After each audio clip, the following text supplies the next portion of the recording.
மா அழாத. அவன் குடிக்கவே இல்ல, போய் சொல்லிட்டு இருக்கான்.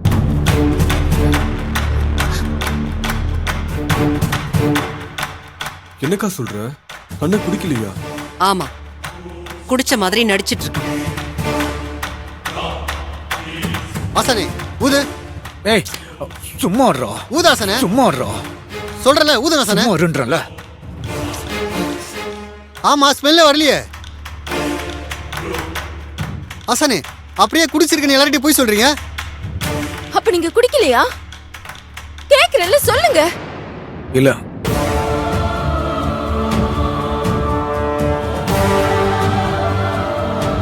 அப்புறம் ஏங்க குடிச்ச மாதிரி எங்க கிட்ட நடிச்சீங்க? சொல்லுங்க. கேக்குறாங்கல்ல, பதில் சொல்லு. நீ இப்படி குடிச்ச மாதிரி நடிச்சா நான் உடனே நம்பிடுவேன்னு நினைச்சியா? நீ இதுக்கப்புறம் குடிக்கவே மாட்டேன்னு அனு மேல சத்தியம் பண்ணியிருக்கேன். உயிரே போனாலும் அனு மேல பண்ண சத்தியத்தை நீ மீற மாட்டேன்னு எனக்கு நல்லாவே தெரியும். யாரை ஏமாத்துற? எங்களை பார்த்தா என்ன முட்டாள் மாதிரியா தெரியுது?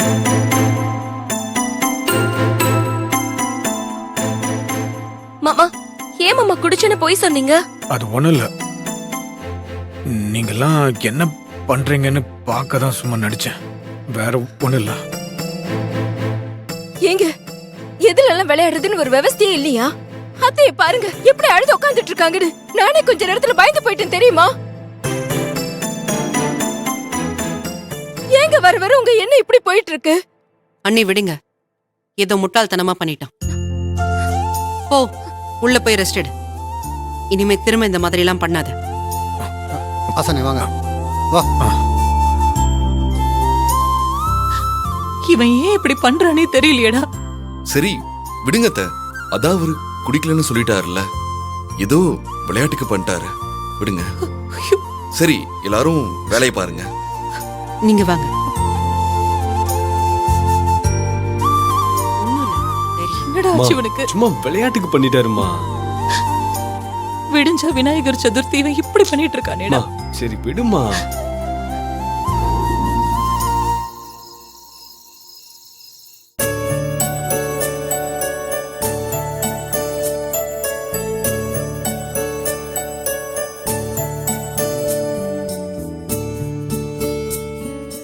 மேடம், பால் தேங்க்யூ. கொஞ்சம் சூடா இருக்கும்.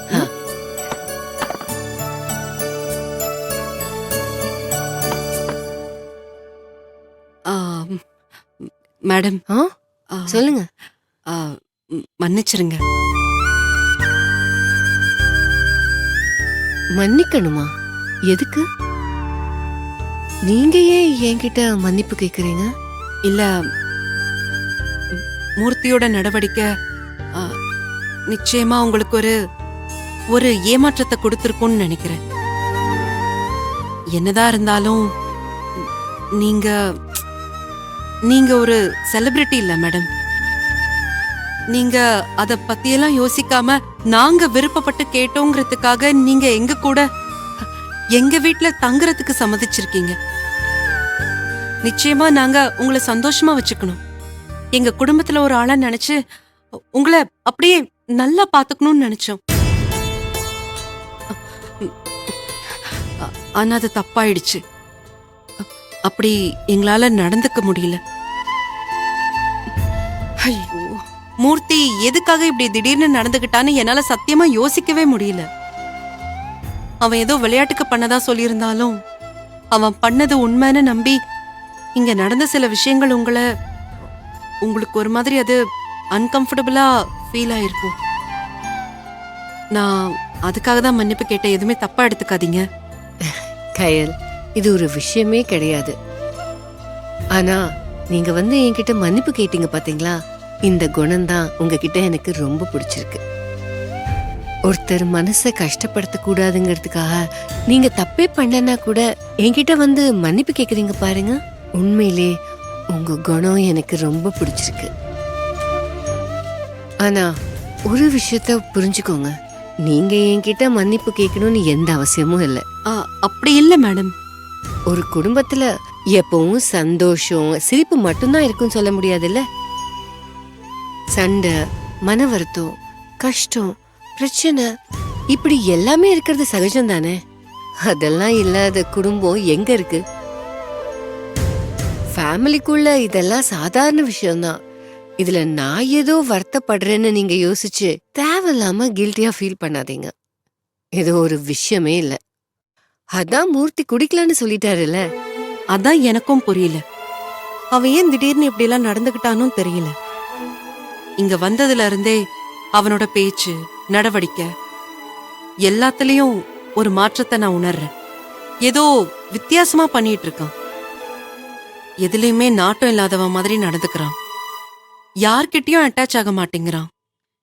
இதெல்லாம் ஏன்னே ஒன்னும் புரியல. உங்ககிட்ட அவன் ஏதாச்சும் சொன்னானா?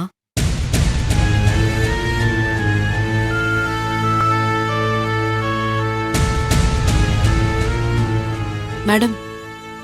கயல், இல்ல, நீங்க நான் சொன்னல, நான் கேக்குறேன்னு எதுவும் நினைச்சுக்காதீங்க.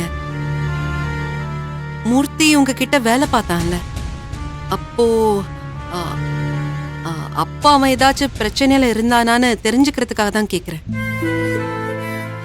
ரொம்ப யோசிக்கிறதுனால எனக்கு தான் அப்படி தோணுதான்னு புரியல. அப்படி எதுவும் அங்க பிரச்சனை இருந்ததா எனக்கு தெரியல. இன்ஃபேக்ட் என் வீட்ல வேலை பார்க்கும்போது அவர் நல்லா தான் இருந்தாரு. இப்படியெல்லாம் அவர் பிஹேவ் பண்ணி நானும் பார்த்ததில்ல.